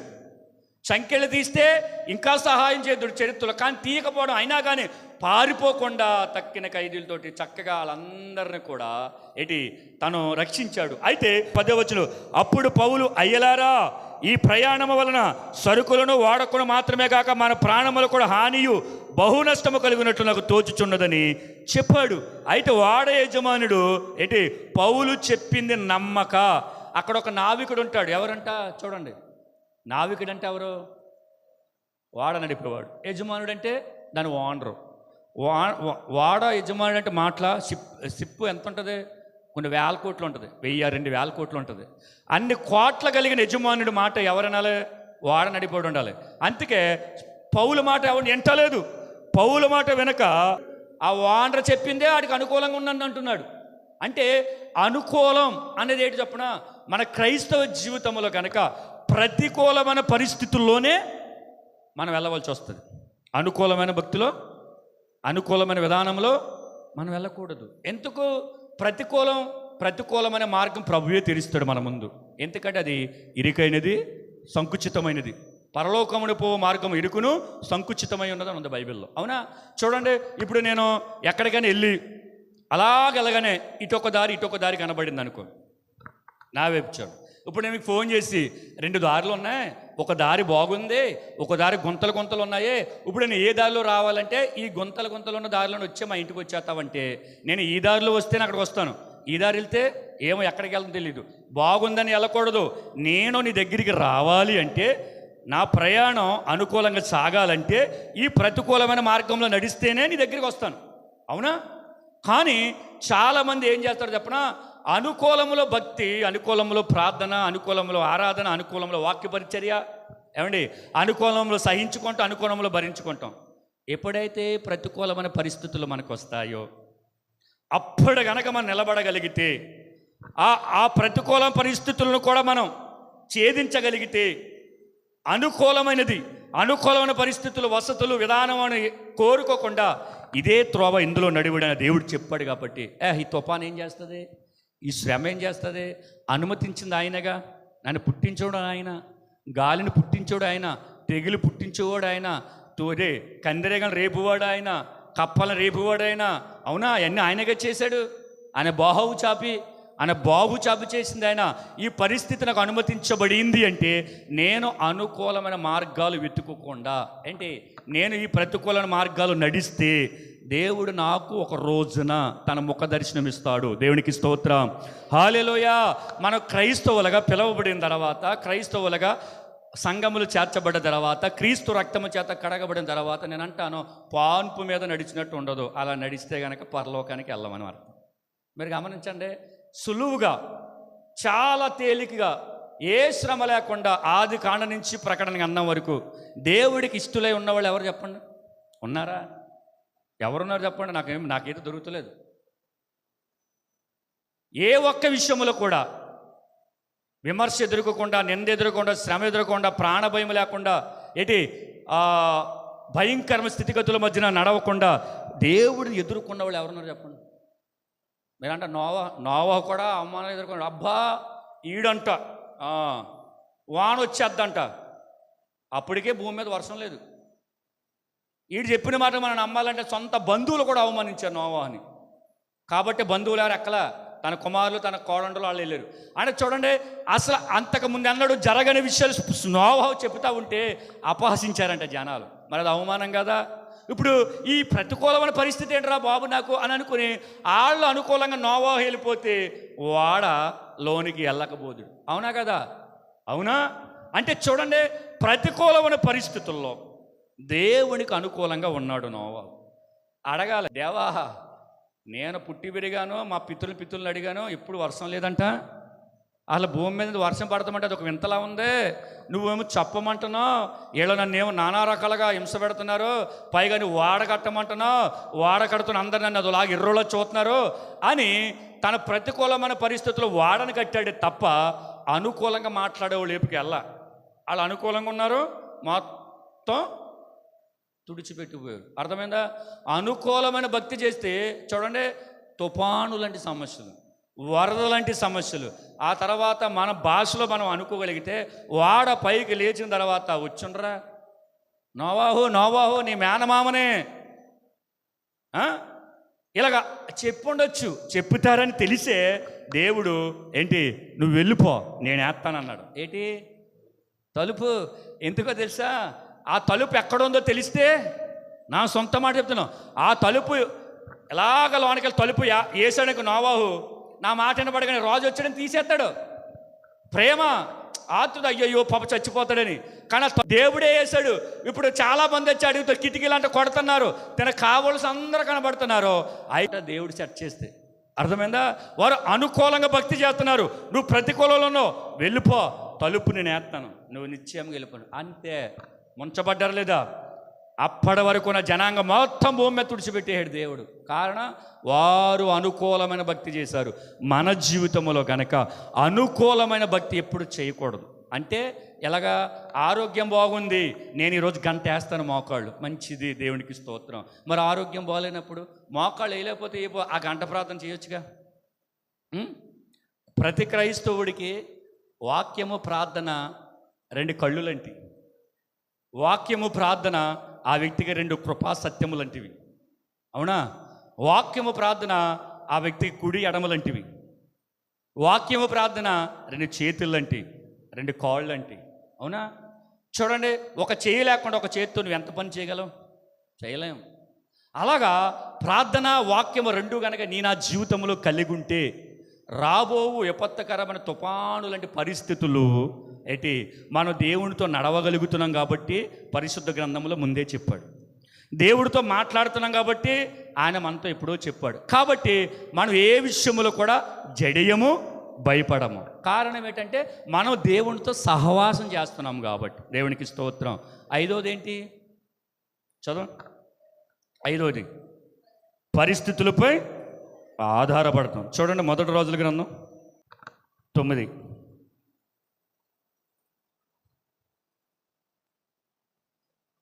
చదువు. మొదటి రోజుల గ్రంథం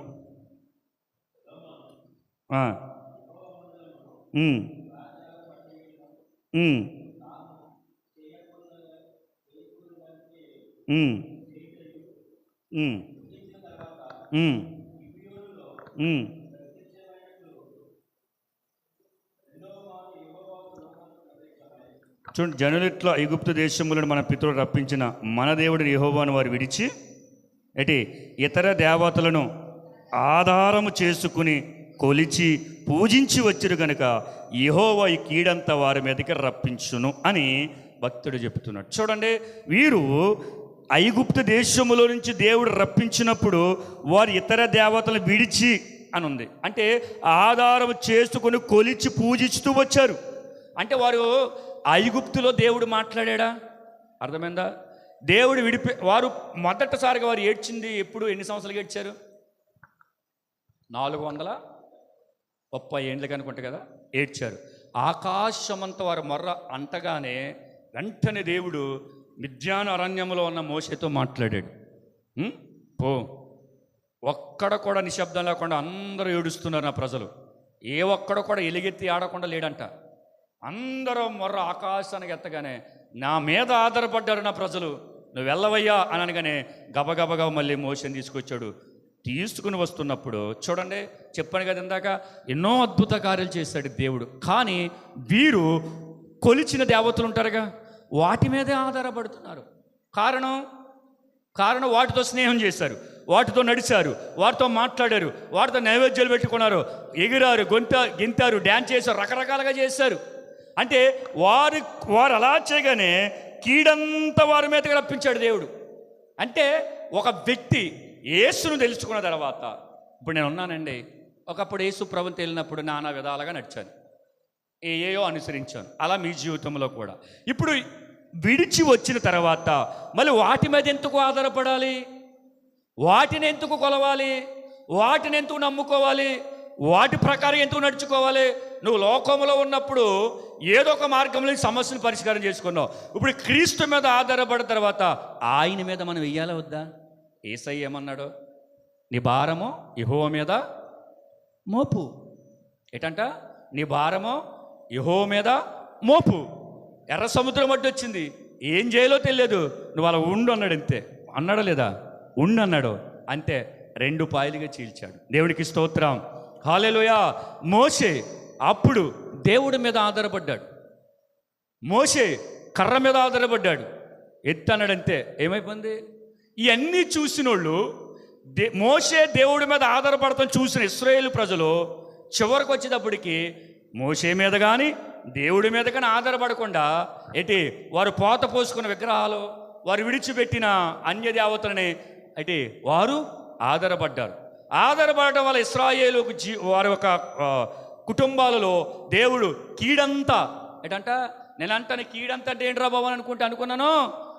ఐగుప్తు దేశంలో వచ్చిన కీడంతా రెట్టింపు చేసి దేవుడు ఇక్కడ తీసుకొచ్చాడు వీళ్ళ మీదకి. అర్థమైందా? అంటే కారణం పరిస్థితులపై ఆధారపడటం. అంటే మనం ఈ రోజున ఎలాగైతే నాకు రోజు గడిచిపోతుంది అని ఆధారపడిపోతాం.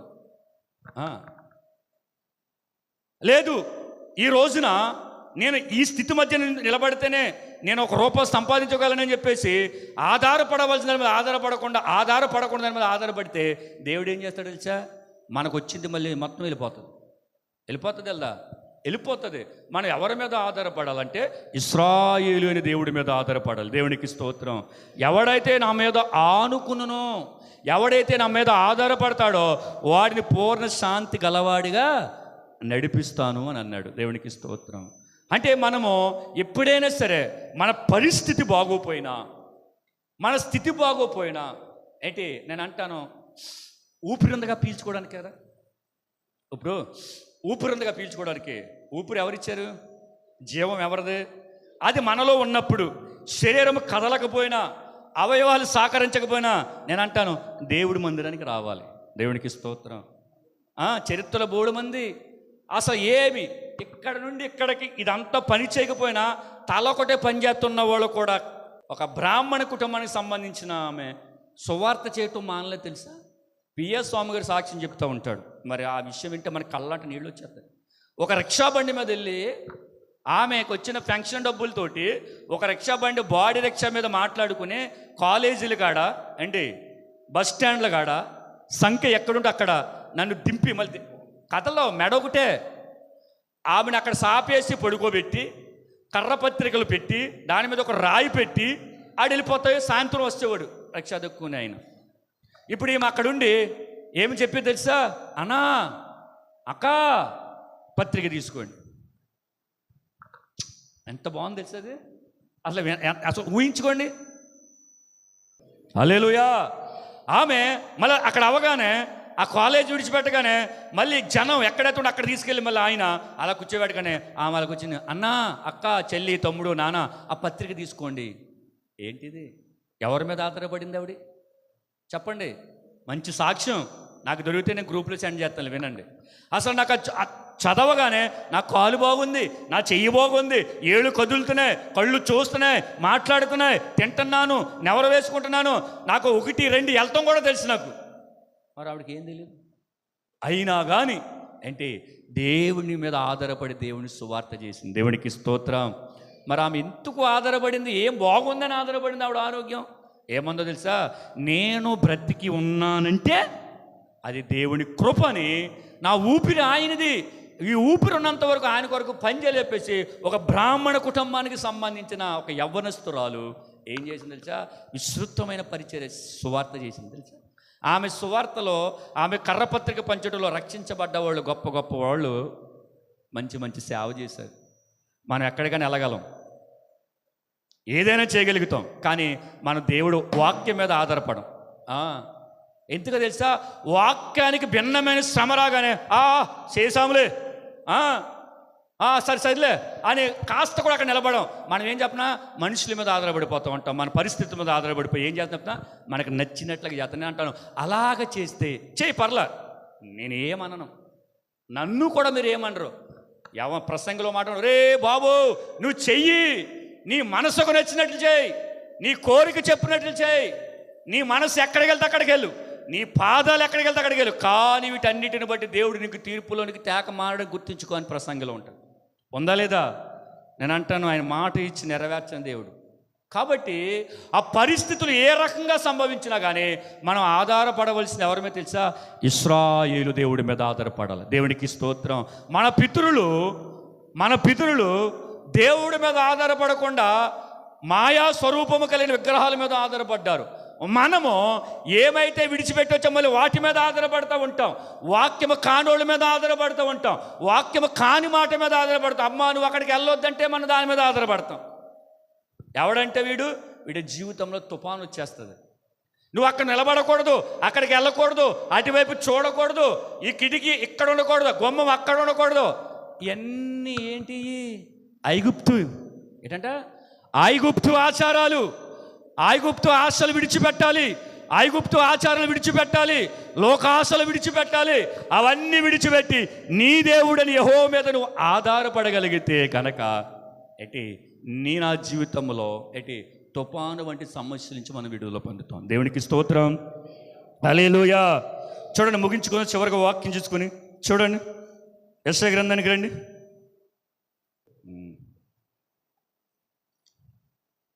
యెషయా గ్రంథం 30వ అధ్యాయం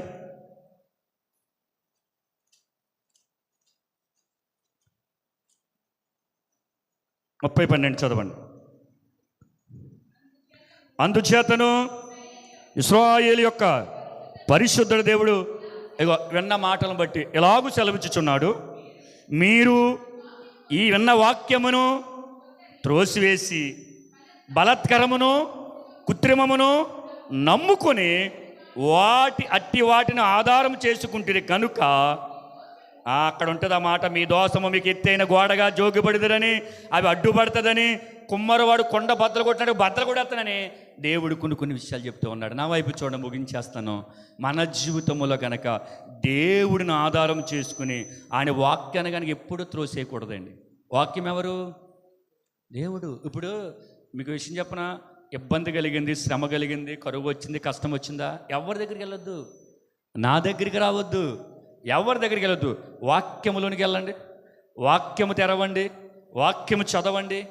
దేవుడు అంటాడు, నేను నీకు తోడై ఉన్నాను. చూడండి, నువ్వు భయపడుకంటాడు, జడియకంటాడు. ఇవన్నీ మనకు వినపడినప్పుడు, చదివినప్పుడు చెప్పింది ఎవరు? రాజా? చెప్పింది ఎవరు? మనిషా? చెప్పింది ఎవడంటే, చెప్పినది నెరవేర్చు వరకు నేను నిన్ను విడువను ఎడబాయును అని చెప్పిన దేవుడు. దేవునికి స్తోత్రం. హల్లెలూయా. అందుకే చూడండి, ఒక వ్యక్తి తన జీవితంలో తుఫాను వంటి సమస్యలు ఎందుకు, తుఫాను వంటి పరిస్థితులు, తుఫాను అంటే ఏంటి? చప్పా పెట్టకుండా వచ్చేస్తుంది ఒకేసారి. అవునా? అంటే తుఫాను చెప్పా పెట్టకుండా వచ్చేస్తుంది. ఇటు సైడ్ నుంచి వస్తుందని మనకు వార్త వస్తుందా? మళ్ళీ అది ఆగిపోద్ది, ఎక్కడికి వెళ్దాం, వాతావరణ శాఖ మళ్ళీ ఏమంటారు, తుఫాను తన దిశని తిప్పుకుందని. అంటే తుఫాను ఎలాగొస్తుందో వాతావరణ శాఖ కూడా తెలియదు, ఆ తుఫాను ఎలాగొస్తుందో దాన్ని రేపేవాడికి తెలుసు, నా యేసు ప్రభుల వారికి. దేవునికి స్తోత్రం. హల్లెలూయా. అందుకే మన జీవితంలో కనుక చూడండి, తొందరపాటు వల్ల లేదా నమ్మలేకపోవటం వల్ల, ఎక్కువ మంది చెప్పింది అబద్ధమని సరే నువ్వు నమ్మేయటం వల్ల, లేదా భక్తి జీవితంలో నీ ఒక అనుకూలమని చేయటం వల్ల, లేదా పరిస్థితులపై ఆధారపడటం వల్ల, పరిస్థితి కాని దానిపైన ఆధారపడటం వల్ల, పరిస్థితులు తగినట్లుగా నీ మాటలు, నీ కట్టు, నీ బొట్టు, నీ వస్త్రాలు, నీ విధానం, నీ భక్తి, ఇవన్నీ కూడా అన్ని దేవుడు లెక్కలోనికి తెస్తాను. కాబట్టి నేను చెప్తాను, ఒక మాట ఉంటుందండి, మొదటి సమూయేలు గ్రంథంలో మాట ఉంటుంది. ఏముంటుందంటే, ఇశ్రాయేలుకు ఆధారమైన వాడు ఎవడంట? నరుడు కాదంట. 15వ అధ్యాయం. ఇశ్రాయేలునకు అంటే మనందరికీ ఆధారమైన వాడు ఎవడు తెలుసా? నరుడు కాదు. ఎవరైనా? నరులను సృజించిన సర్వోన్నతుడు. దేవునికి స్తోత్రం. ఎందుకంటే నరుడు అనుకో, ఆడేదో ఒక రోజు కదిలిపోతాడు, ఆడేదో ఒక రోజు చచ్చిపోతాడు, ఆడేదో ఒక రోజు వదిలేపోతాడు, ఆడేదో ఒక రోజు మోసం చేస్తాడు, ఆడేదో ఒక రోజు చేతులు ఎత్తేస్తాడు. కానీ మనం ఆధారపడిన వాడు నరుడు కాదు, నమ్మకమైన వాడు. ఆయన ఏదైనా చేయగలుగుతాడు. నేను ముగించేస్తున్నాను. ఇదిగోండి, ఇప్పటికి కూడా ఆయన బాహు చాపే ఉంది. దేవునికి స్తోత్రం. ఆయన బాహు చాపే ఉంది. ఆయన బాహు బలమైనది, ఆయన బాహు ఉన్నతమైనది, ఆయన బాహు సర్వశక్తివంతమైనది. ఆయన బాహు ఎర్ర సముద్రం 2 పాయలుగా చీల్చింది తెలుసా. ఆయన సత్తువేం తగ్గలేదు, ఆయన బలమేమి తగ్గలేదు, ఆయన మాట ఏం తప్పడు. మనకంటే వయసు పెరిగే కొద్ది శక్తి తగ్గిపోతూ ఉంటుంది, వయసు పెరిగే కొద్ది బలము తగ్గిపోతూ ఉంటుంది, వయసు పెరిగే కొద్ది జ్ఞానం తగ్గిపోతూ ఉంటుంది, వయసు పెరిగే కొద్ది కళ్ళు కనపడకుండా పోతాయి. అవునా కదా? కానీ దేవుడికి అలాగ ఉండదండి. ఆయన నిన్న నేడు నిరంతరము ఏకరీతిగా ఉన్నాడైనా, బలము కలిగిన దేవుడైనా. ఆ రోజున ఇశ్రాయేలు ప్రజలు ఐగుప్తు నుంచి ఎలాగైతే విడిపించుకొచ్చి ఏ బలము చేత అయితే ఉన్నాడో అదే బలము చేత ఆయన మధ్య ఆకాశంకి వచ్చి సంఘాన్ని తీసుకుపోవటానికి రానై ఉన్నాడు. దేవునికి స్తోత్రం. హల్లెలూయా. అపవాది కపందాస్తం విడిపించగలిగే శక్తివంతుడైనా, నువ్వు ఆధారపడగలిగితే ఆయన శ్రమలో కూడా నడిపించగలిగే గొప్ప దేవుడైనా, నువ్వు ఆయన మీద ఆనుకోగలిగితే ప్రతికూలమైన పరిస్థితుల్లో అయితే ఆయన నిన్ను నడిపించగలిగే గొప్ప నావికుడు. అరణ్యములో కూడా ఆయన మనతో స్నేహించగలిగే గొప్ప దేవుడు. దేవునికి స్తోత్రం. హల్లెలూయా. కాబట్టి నేను చెబుతున్నాను, దయచేసి మన జీవితంలో గనక ఇక్కడ విన్న ఈ మాటలను బట్టి గనక, ఇదిగో ఏ పరిస్థితి ఇది నేను ఎదుర్కొంటున్నాను, నా తప్పిదమా? దేవుడు తెరిచాడా? దేవుడు తెరిస్తే నిరీక్షణ ఉంటుంది. ఆ సమస్యను బట్టి సనగవు, గొణగవు, ఎవరి మీద నింద వేయవు ఆ వచ్చిన వారు బట్టి. లేదు, నేను చేసిన తప్పిదం వల్ల ఒకవేళ ఈ పరిస్థితి ఎదుర్కొంటున్నట్టు కనుక సరి చేసుకుని ఆ తుఫాను నుంచి మనం బయటపడగలిగితే తెలుసా ఏం జరుగుతుందో తెలుసా? నమ్మకమైన దేవుడు మనలతో నిరంతరం ఉండి పోషించి నడిపించి నిత్య జీవానికి చేర్చగలిగిన వాడు మనకు నిత్యము నిరంతరము తోడై ఉన్నాడు. ఈ మాటలు దేవుడు మన వినికిడిలో దీవించి ఆశీర్వదించును గాక.